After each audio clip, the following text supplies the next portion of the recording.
fi safarin.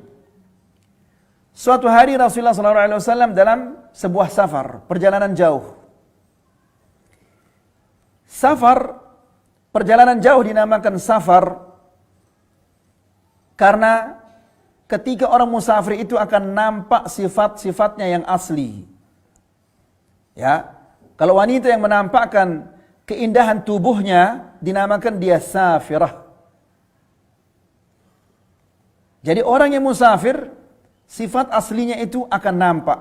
Apakah dia suka membantu atau tidak, ataukah dia orang yang pelit atau tidak, ini nampak apabila kita pernah musafir dengannya. Oleh karena itu ketika Umar bin Khattab radhiyallahu taala anhu datang seseorang yang menjelekkan orang temannya. Lalu Umar bin Khattab radhiyallahu taala anhu mengatakan, apakah kamu pernah musafir dengannya? Orang itu mengatakan tidak. Kalau gitu kamu tidak mengenalnya. Ya. Kenapa demikian? Karena orang itu akan nampak sifat aslinya apabila dia musafir. Nah, Rasulullah SAW suatu hari dalam keadaan safar, dia musafir. Fara'a rajulan alaihi ziham. Lalu dia melihat seseorang yang dikerumuni oleh orang banyak. Wa qad dhullila alaihi. Dan saat itu dia sedang dipayungi, dia kepanasan. Dia dipayungi oleh orang lain. Faqala sallallahu alaihi wasallam, "Ma hadha?" Lalu Rasulullah sallallahu alaihi wasallam mengatakan, "Apa ini? Apa terjadi dengan orang ini?" Lalu mereka mengatakan, "Qalu sha'im." Ya Rasulullah, dia puasa orang ini. Ya. Dia puasa, dia musafir, dia puasa, kemudian ini musim panas. Ya. Sehingga ikhwani fillah azakumullah, dia merepotkan orang lain. Maka orang-orang lain terpaksa memayunginya, melindunginya dari terik matahari. Dia memaksa dirinya untuk puasa dalam keadaan safar.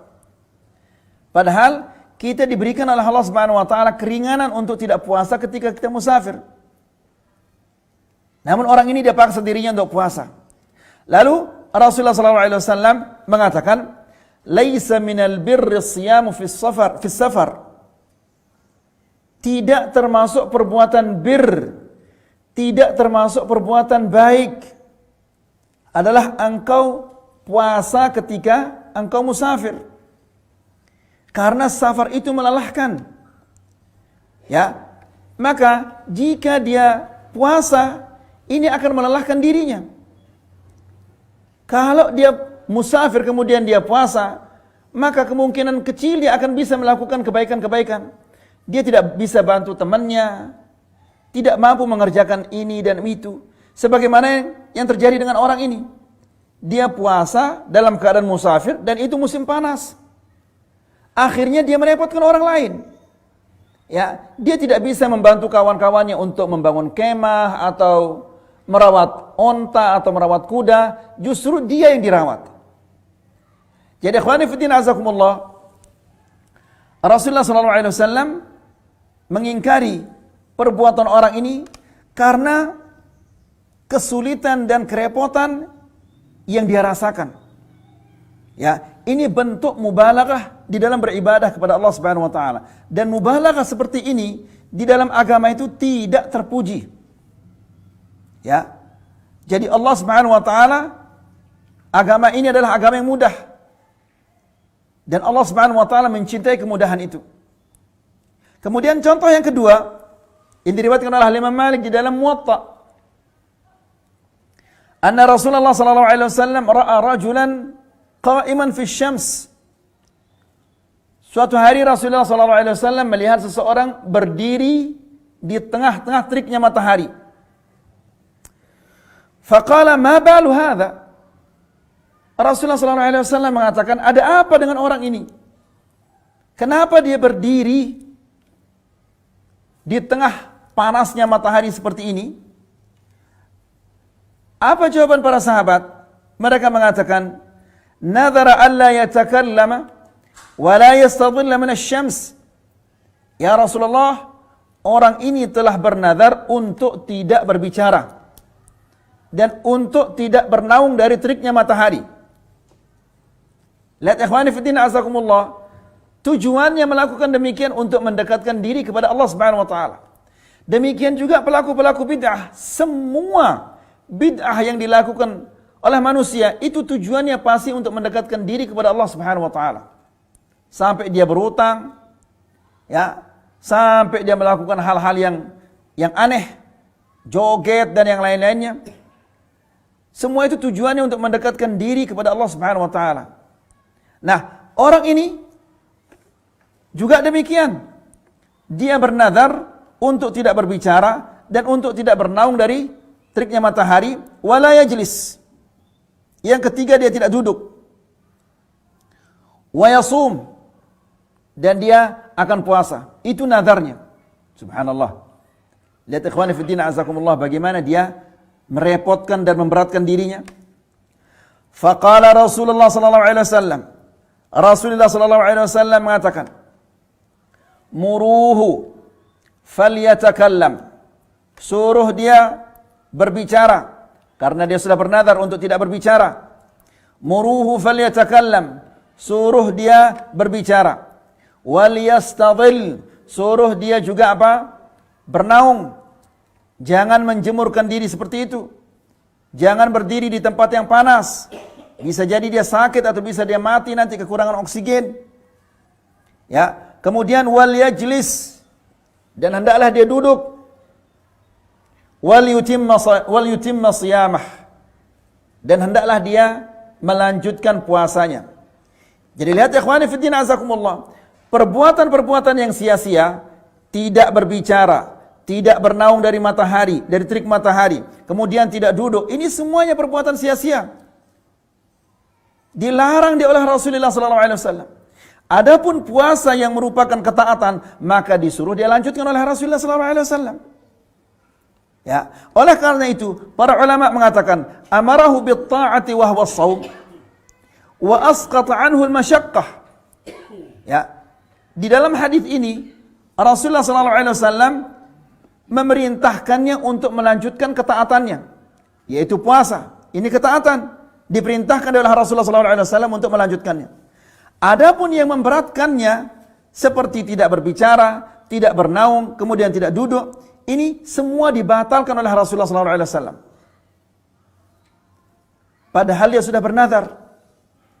Nah, nazar itu apabila dia tidak termasuk qurbah kepada Allah dan tidak termasuk perbuatan yang bermanfaat, kemudian dapat memudaratkan diri kita, maka nazar itu adalah nazar yang lagu, nazar yang sia-sia. Kita diperintahkan oleh Allah Subhanahu wa taala untuk memenuhi nazar. Sebagaimana Allah Subhanahu wa taala berfirman di dalam Al-Qur'an, yufuna bin nadri wa yakhafuna yawman kana syarruhu mustatira. Mereka memenuhi nazar. Wa yakhafuna yawman, dan mereka takut pada hari, wa yakhafuna yawman kana syarruhu mustatira, yang kejelekannya begitu meluas. Jadi orang-orang yang beriman, salah satu sifat mereka adalah mereka memenuhi nazar. Jika nazar itu dapat mendekatkan seseorang kepada Allah Subhanahu wa taala. Namun apabila seseorang bernazar untuk tidak berbicara, ini tidak akan mendekatkan dirinya kepada Allah Subhanahu wa taala. Ya, bagaimana dia meminta sesuatu kepada seseorang? Bagaimana dia akan menyuruh seseorang? Kemudian bagaimana dia akan berzikir? Bagaimana dia akan membaca Al-Quran? Kemudian dia bernazar untuk tidak bernaung. Dia akan tetap berada di terik matahari. Ini apa manfaatnya? Ini tidak ada gunanya. Ya, demikian juga dia bernazar untuk tidak duduk. Ya, ini tidak akan mendekatkannya kepada Allah Subhanahu wa taala. Sementara orang yang bernazar itu tujuannya adalah untuk mendekatkan diri kepada Allah Subhanahu wa taala. Namun apabila nazarnya itu tidak akan mendekatkan dirinya kepada Allah Subhanahu wa taala, maka itu semuanya lagu, semuanya sia-sia. Ya, demikian juga semua bid'ah-bid'ah yang diadakan oleh manusia tidak akan mendekatkannya kepada Allah Subhanahu wa taala. Ya, karena itu sia-sia. Ya, Allah Subhanahu wa taala tidak mensyariatkannya karena Allah Subhanahu wa taala tahu bahwa itu tidak akan mendekatkan seseorang kepada Allah Subhanahu wa taala. Kemudian akhwani fiddin azakumullah, contoh yang ketiga, yaitu hadis yang diriwayatkan oleh Imam Al-Bukhari dari hadis Qais bin Abi Hazim radhiyallahu taala anhu. Dia mengatakan, dakhala Abu Bakar ala mar'ah. Abu Bakar radhiyallahu taala anhu masuk ke satu tempat, kemudian di tempat itu ada seorang wanita. Fara'aha la takallam. Lalu wanita ini ditemukan oleh Abu Bakar dalam keadaan tidak mau berbicara. Faqala ma laha la takallam. Lalu Abu Bakar bertanya, kenapa dia tidak mau berbicara? Mereka mengatakan, hajjat musmitah. Ya Abu Bakar, wanita ini bernazar untuk berhaji dalam keadaan diam tidak berbicara. Ya, lihat ayo ikhwah. Dia mensyariatkan cara-cara yang baru untuk dirinya. Cara-cara yang tidak pernah diajarkan oleh Rasulullah SAW. Maka Abu Bakar radhiyallahu taala anhu mengatakan, takallami, wahai wanita, berbicaralah, fa inna hadza la yahil, karena perbuatanmu ini tidak halal. Tidak halal berarti haram. Hadza min amalil jahiliyah, perbuatanmu ini adalah perbuatan orang-orang jahiliyah. Fatakallamat, maka orang ini setelah dia mendengar ucapannya Abu Bakar, maka berbicaralah dia. Jadi ikhwani fiddin azakumullah, berlebih-lebihan di dalam beragama, ya, ini adalah merupakan salah satu sebab orang-orang terjerumus ke dalam bid'ah. Dan rata-rata orang yang berlebihan cara beragama, mereka mengira bahwa mereka akan dapat mendekatkan diri kepada Allah Subhanahu wa taala. Kemudian akhwani fiddin azakumullah, contoh yang keempat yang dibawakan oleh Syekh di sini adalah hadis yang diriwayatkan oleh dari Az-Zubair ibn Bakkar. Zubair ibn Bakkar mengatakan, sami'tu Malik ibn Anas wa qad atahu rajulun faqal. Aku mendengar Malik ibn Anas ketika dia didatangi oleh seseorang. Orang itu mengatakan, ya Aba Abdullah, min aina uhrim? Wahai Abu Abdullah, Anas bin Malik maksudnya, dari mana saya berihram? Ya, berihram bukan maksudnya memakai pakaian ihram. Itu juga namanya ihram, berihram. Tapi yang dimaksud dengan berihram di sini adalah memulai manasik hajinya atau manasik umrahnya. Jelas ayo ikhwah? Ya, berihram itu ada dua maknanya. Berihram artinya memakai pakaian ihram. Kedua, berihram artinya memulai manasik hajinya atau manasik umrahnya. Ya, kalau dia akan melaksanakan umrah, dia mengatakan labbaik Allahumma umrah. Kalau dia akan melaksanakan haji, dia mengatakan apa? Labbaik Allahumma hajjan. Ya, jadi jemaah haji Indonesia ada dua miqatnya. Kalau dia langsung ke Makkah, maka miqatnya di Yalamlam.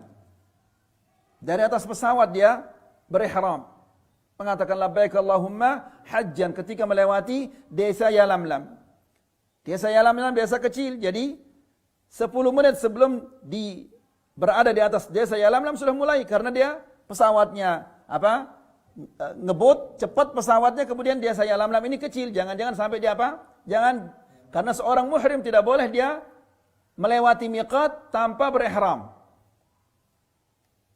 Ya, maka sebelum memasuki Yalamlam dia sudah mulai labbaik Allahumma hajjan atau labbaik Allahumma umratan. Kemudian miqat yang kedua adalah di Dzul Hulaifah. Nah, orang ini bertanya kepada Al-Imam Malik ibn Anas. Dia mengatakan, ya Aba Abdullah, min aina uhrim? Dari mana saya harus berihram? Ingat, ihram itu berarti ada dua maknanya. Yang pertama apa? Pakai pakaian ihram. Yang kedua, memulai manasik haji atau umrah. Dan manasik haji dan umrah ini dimulai atau diawali dari mana? Dari miqat. Ya. Lalu Al-Imam Malik Ibnu Anas mengatakan min Dzul Hulaifah.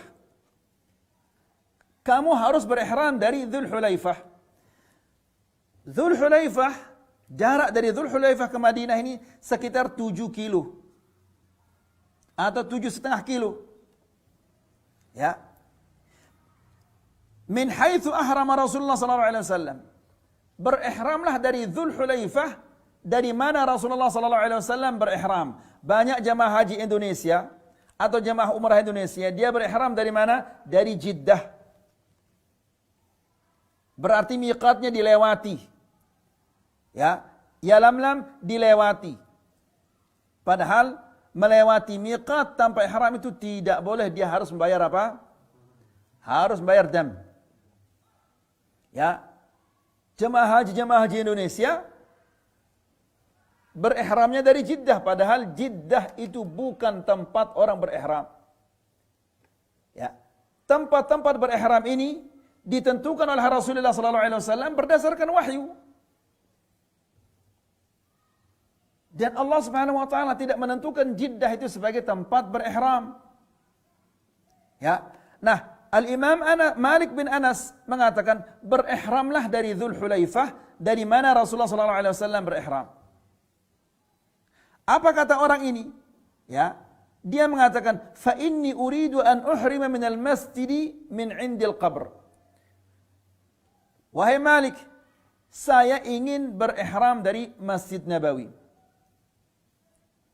Dari sana, dari kuburnya Rasulullah sallallahu alaihi wasallam. Dari sana saya ingin berihram. Ya. Lalu Al-Imam Malik mengatakan, "La taf'al." Jangan kamu lakukan demikian. Kenapa? Fa inni akhsha 'alaikal fitnah. Saya khawatir engkau akan ditimpa oleh fitnah. Jadi ikhwani fi din azakumullah, orang-orang yang melakukan bid'ah atau bid'ah itu adalah merupakan fitnah yang sangat besar. Ya. Karena orang-orang yang melakukan bid'ah, meskipun mereka tidak mengucapkannya, mereka mengira bahwa mereka itu lebih pintar dari Rasulullah, dari Allah Subhanahu wa taala. Allah Subhanahu wa taala telah sempurnakan agama ini. Ya, ditambah oleh mereka. Apa contohnya ya ikhwan? Allah Subhanahu wa taala tidak pernah mensyariatkan maulid. Disyariatkan oleh mereka, dibuat oleh mereka. Ya. Kalau kita membuat sesuatu yang baru di dalam agama, berarti seolah-olah kita menganggap agama ini belum apa? Belum sempurna. Padahal Allah Subhanahu wa taala sudah berfirman, "Al-yauma akmaltu lakum dinakum wa atmamtu 'alaikum ni'mati wa raditu lakumul Islama dina." Sudah disempurnakan oleh Allah Subhanahu wa taala. Kalau kita menambah berarti dia belum sempurna. Apakah ada fitnah yang lebih besar dari ini? Ya, nas'alullah salamul afiyah. Jadi, Al-Imam Malik mengatakan, "La taf'al." Jangan kamu lakukan demikian. Dia ingin berihram dari Masjid Nabawi. Ya, dilarang oleh Al-Imam Malik. Al-Imam Malik mengatakan, fa inni akhsha 'alaikal fitnah. Aku khawatir kamu akan tertimpa oleh fitnah.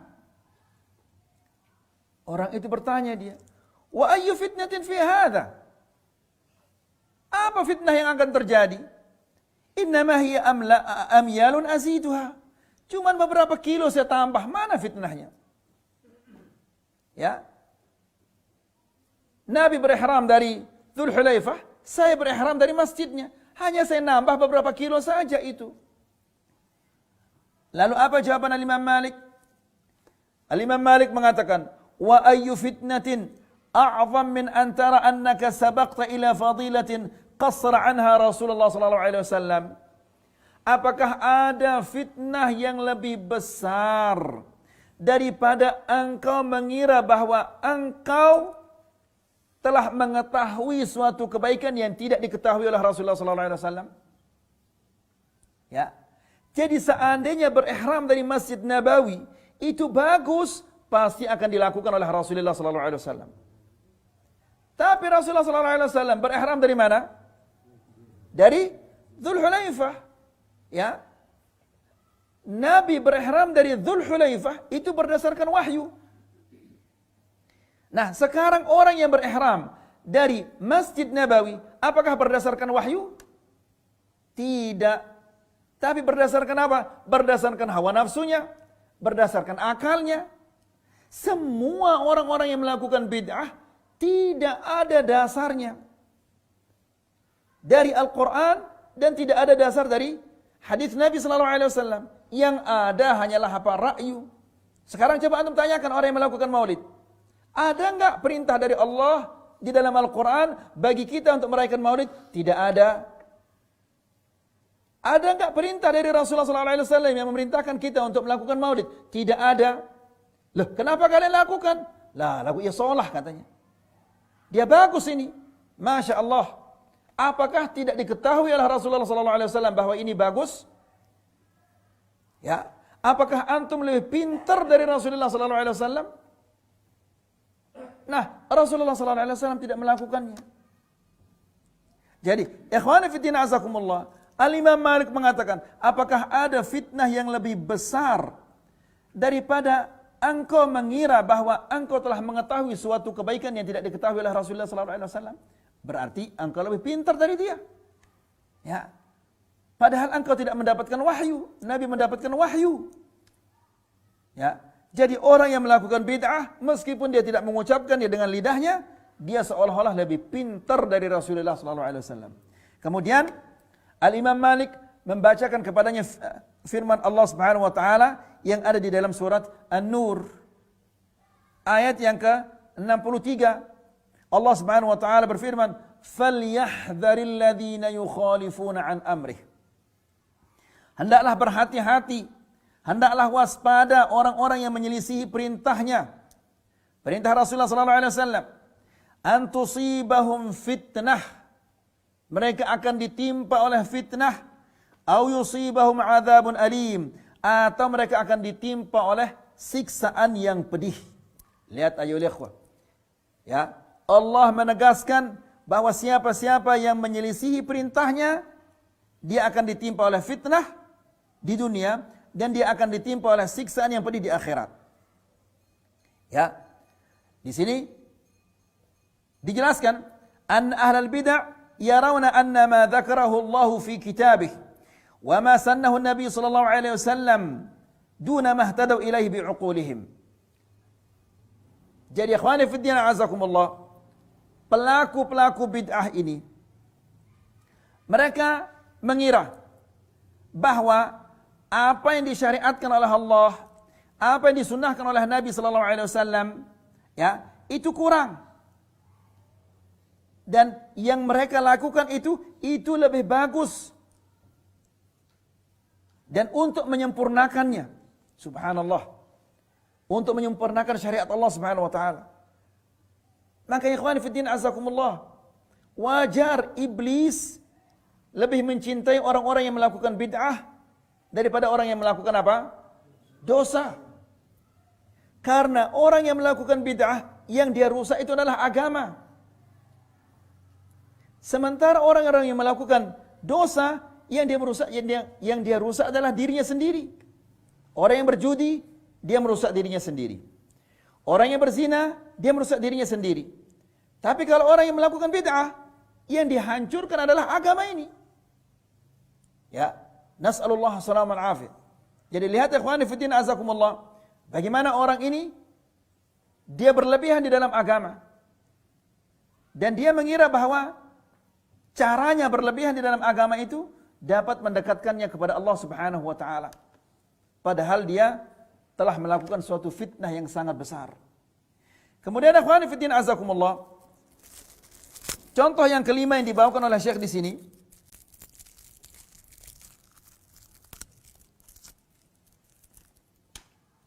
bismillah,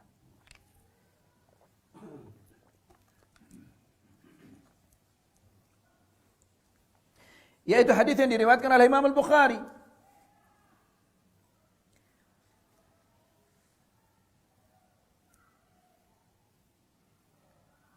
Dikatakan, akhan Nabi sallallahu alaihi wasallam baina Salman wa Abi Darda. Rasulullah sallallahu alaihi wasallam mempersaudarakan antara Salman Al-Farisi dan Abu Darda. Mereka dipersaudarakan oleh Allah Subhanahu wa taala untuk saling tolong menolong, untuk saling dukung mendukung.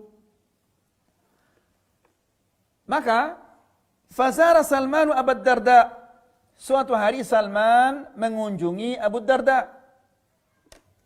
Fara'a Ummu Darda mutabadzirah. Lalu Salman Al-Farisi ini melihat Ummu Darda, istrinya Abu Darda, tidak berdandan. Ya, tidak lagi menyisir rambutnya. Tentunya ikhwani fillah azakumullah, peristiwa ini terjadi sebelum Allah Subhanahu wa taala menurunkan al-hijab. Sebelum Allah Subhanahu wa taala memerintahkan agar wanita-wanita untuk berhijab. Maka Salman melihat istrinya Abu Darda tidak berdandan. Ya, kita ingatkan kepada ibu-ibu yang berdandan itu hanyalah untuk suami. Tidak boleh ketika dia berdandan ketika dia akan ke mall dia berdandan, atau ketika dia pergi ke pasar beli sayuran berdandan. Ini dandanannya untuk siapa? Ya. Ketika seseorang bertanya kepada Rasulullah sallallahu alaihi wasallam, dia bertanya mengatakan, "Ya Rasulullah, bagaimanakah istri yang baik itu?" Nabi sallallahu alaihi wasallam mengatakan, "Allati tasurruhu idza nazara ilaiha." Yang suaminya senang hatinya, gembira suaminya apabila memandangnya. Jadi apabila dia dipandang oleh suaminya, suaminya senang. Kenapa demikian? Karena dandanannya bagus. Kemudian tutur sapanya bagus. Ya, lebih-lebih lagi ibu-ibu ini rahmat Allah, ketika suami baru pulang kerja. Karena ketika suami bekerja di luar sana, dia kepanasan. Mungkin dia kehujanan. Ya, mungkin dia kelelahan. Pekerjaannya sangat menjengkelkan dan seterusnya. Ketika dia pulang, dia ingin menenangkan hatinya. Dan satu-satunya orang yang bisa menenangkan hati suami itu adalah istrinya. Bisa kita bayangkan suami yang sudah lelah di luar bekerja, banting tulang, kepanasan, bahkan bisa jadi dia dicaci maki oleh orang di luar. Ketika dia sampai di rumahnya ingin menenangkan hatinya, dia temukan istrinya dalam keadaan compang-camping. Rambutnya acak-acakan, kemudian bajunya gak karu-karuan. Wanita yang seperti ini sesungguhnya dia tidak menunaikan hak suaminya. Ya, ibu-ibu yang dirahmati Allah, apabila seorang wanita telah menjadi istri, maka orang yang paling besar haknya adalah suaminya. Lebih besar haknya daripada orang tuanya. Makanya Rasulullah SAW mengatakan, "Lau kuntu amiran li ahadin an yasjuda li ghairillah, la amartul mar'ata an tasjuda li zawjiha li'izami haqqihi 'alaiha." Seandainya aku boleh memerintahkan seseorang untuk sujud kepada selain Allah, maka aku akan perintahkan wanita untuk sujud kepada suaminya. Kenapa demikian? Karena saking besarnya hak suami atas istrinya. Kemudian, jadi Salman Al-Farisi mengunjungi rumahnya Abu Darda. Ditemukan istrinya Abu Darda ini dalam keadaan tidak berdandan, tidak berhias. Lalu Salman bertanya, "Ma sya'nuki? Kenapa kamu tidak berdandan?" Lihat ayolah ikhwah, ini menunjukkan bahwa wanita di zaman dahulu sudah ma'ruf bahwa mereka itu berdandan untuk suaminya. Nah, ketika Salman Al-Farisi melihat istrinya Abu Darda tidak berdandan, dia bertanya, "Kenapa kamu tidak berdandan?" Ya, lalu istrinya ini mengatakan, "Akhuka Abu Darda laisa lahu hajatun fid dunya." Saudaramu Abu Darda tidak ada hasratnya kepada dunia. Kesenangan-kesenangan dunia ini tidak ada hasratnya. Ya, wanita termasuk merupakan kesenangan-kesenangan dunia. Faja'a Abu Darda. Lalu datanglah Abu Darda. Fasana'a lahu ta'aman. Lalu diundanglah dia oleh Salman, kemudian dibuatkanlah dia makanan. Jadi Salman Al-Farisi melakukan cara yang sangat indah, yang sangat bagus untuk menjelaskan kepada Abu Darda bahwa cara dia itu adalah salah. Ya, caranya yang berlebihan di dalam beragama sampai-sampai dia meninggalkan kesenangan-kesenangan dunia untuk mendekatkan diri kepada Allah Subhanahu wa taala, itu salah. Nah, Salman ingin menjelaskan kepadanya dengan cara yang sangat indah. Bagaimana caranya? Dibuatkanlah dia makanan. Lalu Salman mengatakan, "Kul." Makan. Qala inni shaim. Abu Darda mengatakan, "Saya ini puasa." Lalu Salman mengatakan, "Ma ana biakilin hatta ta'kul." Saya tidak akan makan dari makananmu ini sampai engkau makan.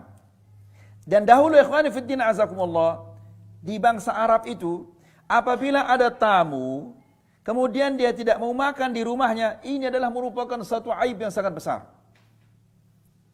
Ya. Jadi meskipun dia sedikit harus dia makan. Ya, ini aib yang sangat tercela apabila ada tamu kemudian dia tidak makan di sana. Atau dia tidak disediakan makanan. Maka nanti tamu ini akan pulang ke desanya, kemudian dia akan menyebut, "Saya telah berkunjung ke suku fulan, lalu saya tidak dijamu." Ini aib besar bagi bangsa Arab dulu. Nah, Salman melakukan demikian. Dia mengatakan, "Saya tidak akan makan sampai kamu makan." Akhirnya Abu Darda terpaksa dia makan. Setelah itu, falamma kana al-lailu dhahaba Abu Darda yaqum. Di tengah malam Abu Darda bangun dia, ingin melaksanakan salat malam. Lalu Salman mengatakan, "Nam, tidur. Ya, istirahat dulu." Thumma dhahaba yaqum. Beberapa lama kemudian bangun dia Abu Darda ingin melaksanakan salat malam. Ya. Faqala lahu, "Nam, tidur, istirahat dulu." Kemudian tidak lama kemudian bangunlah dia. Falamma kana min akhiril lail qala Salman, "Qum al-an."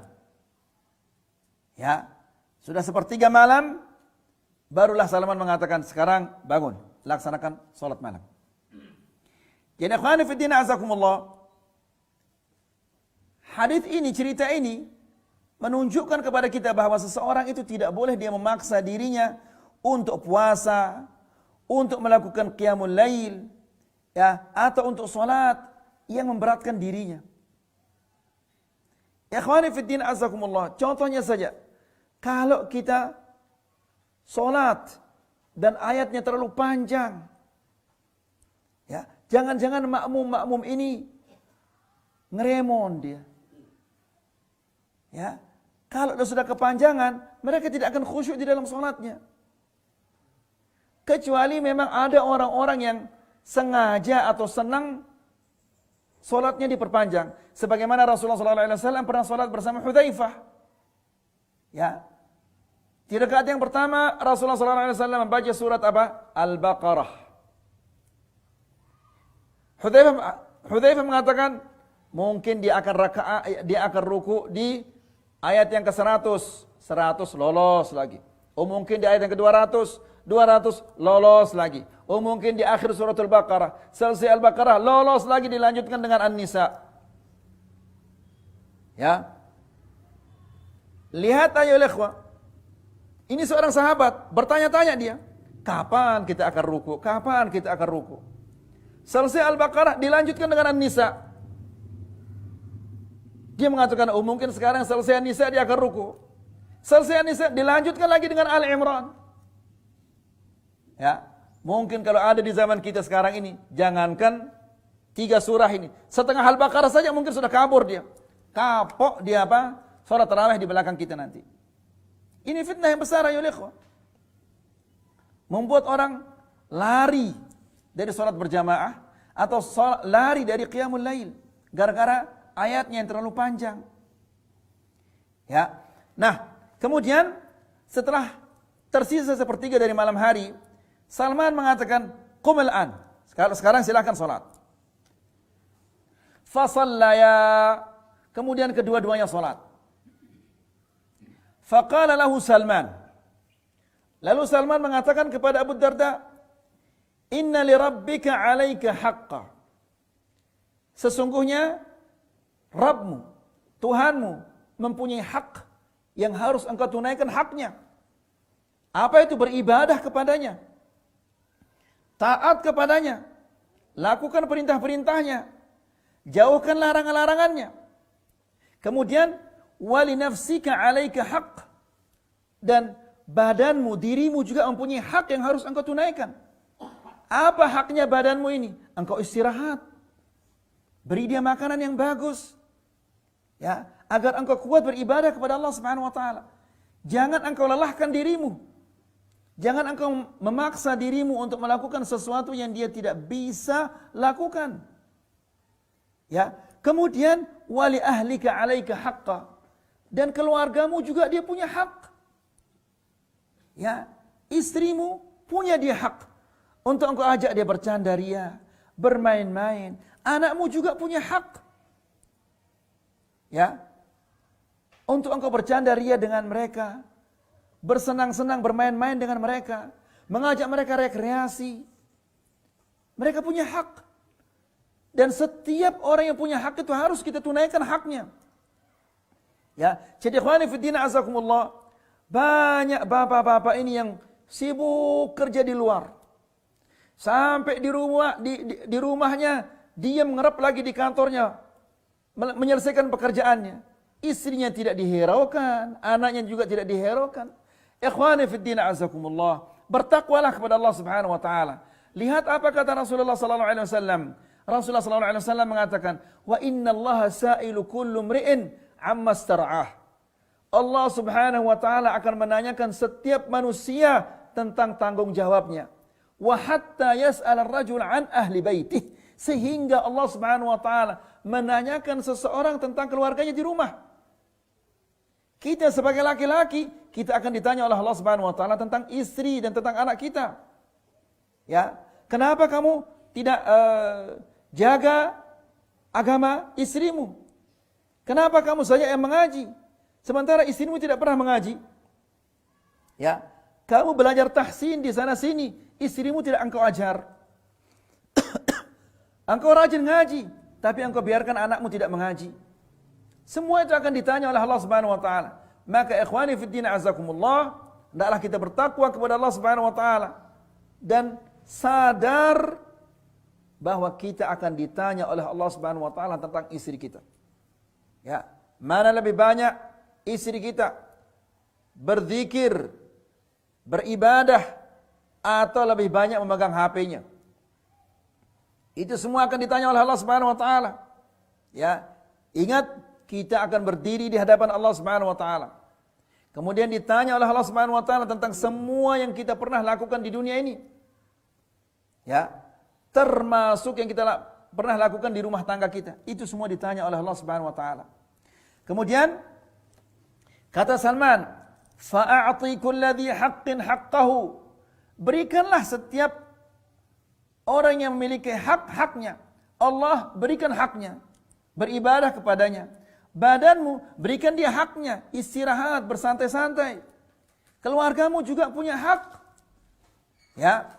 Fa'atan Nabi sallallahu alaihi wasallam fadzakara dzalik. Lalu Abu Darda ini datang kepada Rasulullah sallallahu alaihi wasallam, kemudian dia menceritakan hal ini kepada Rasulullah sallallahu alaihi wasallam. Ya Rasulullah, Salman itu dia begini. Dilaporkan kepada Rasulullah sallallahu alaihi wasallam. Lalu apa jawaban Rasulullah sallallahu alaihi wasallam? Qal sadaqa Salman. Benar apa yang dilakukan oleh Salman. Ya, tidak boleh engkau memaksa dirimu untuk beribadah kepada Allah Subhanahu wa taala, karena badanmu ini mempunyai hak yang harus engkau tunaikan. Oleh karena itu, ikhwani fiddin azakumullah, saat-saat yang paling baik untuk melaksanakan sholat malam adalah setelah kita apa? Tidur. Istirahat dulu, tidur dulu. Ya, Nanti di tengah malam kita bangun dalam keadaan segar. Jangan paksakan diri. Ya, sudah bekerja banting tulang di luar, kemudian datang ke pengajian. Kemudian setelah datang pengajian, pulang ke rumah, kemudian makan malam, membaca sedikit, begitu anak-anak tidur, kemudian dia bangun melaksanakan sholat malam. Ini namanya maksa diri. Istirahat dulu, badan kita punya hak. Ya, dan haknya harus kita tunaikan. Jadi, ikhwani fiddin azakumullah, sebab yang pertama yang menyebabkan bid'ah-bid'ah ini bermunculan adalah yaitu tawahhumu anna kulla mubalaghatin fit ta'abbudi lillahi qurbah. Mengira bahwa setiap sikap berlebihan di dalam beragama itu dapat mendekatkan diri kepada Allah Subhanahu wa taala. Padahal ini salah. Ya. Takaran yang telah ditentukan oleh agama, oleh Allah dan Rasulnya, itulah yang terbaik. Jangan dilebihkan. Apabila dilebihkan, maka ini akan terjadi kejelekan-kejelekan dan kerusakan-kerusakan. Semoga apa yang kita sampaikan ini bermanfaat. Semoga bisa menambah keimanan kita dan ketakwaan kita kepada Allah Subhanahu wa taala. Jika ada pertanyaan berkaitan tentang materi ini yang mau ditanyakan, kalau saya bisa jawab, saya jawab. Kalau tidak bisa, saya katakan wallahu a'lam.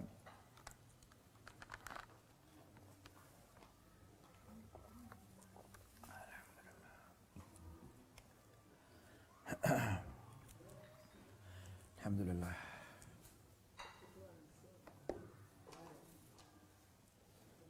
Silakan, ada yang bertanya, ya ikhwah. Nah. Kalau orang yang melupakan nazarnya gimana? Cara dia membayarnya? Dia bernazar misalnya puasa tapi lupa. Ya kapan dia ingat, silahkan dia puasa. Kalau enggak ingat-ingat gimana? Ya kalau enggak ingat, ya enggak ada urusannya. Sudah dia lupa, namanya juga lupa, dia ma'dzur. Namanya juga dia lupa. Ya. Jadi ikhwani fillah azakumullah, jangan cepat-cepat bernazar. Karena nazar itu ada sebagian ulama mengatakan dia makruh, ada sebagian mengatakan dia juga haram.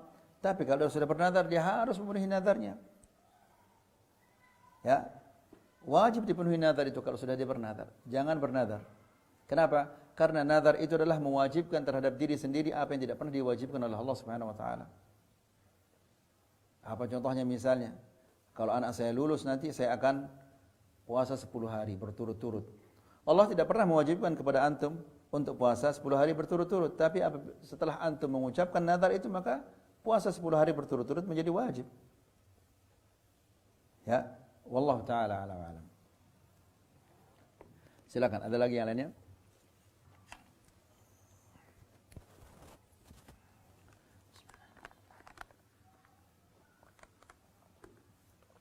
Alhamdulillah.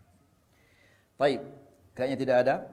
Kalau tidak ada, kita cukup sampai di sini. Subhanakallahumma bihamdika asyhadu an la ilaha illa anta astaghfiruka wa atubu ilaik. Wassalamualaikum warahmatullahi wabarakatuh.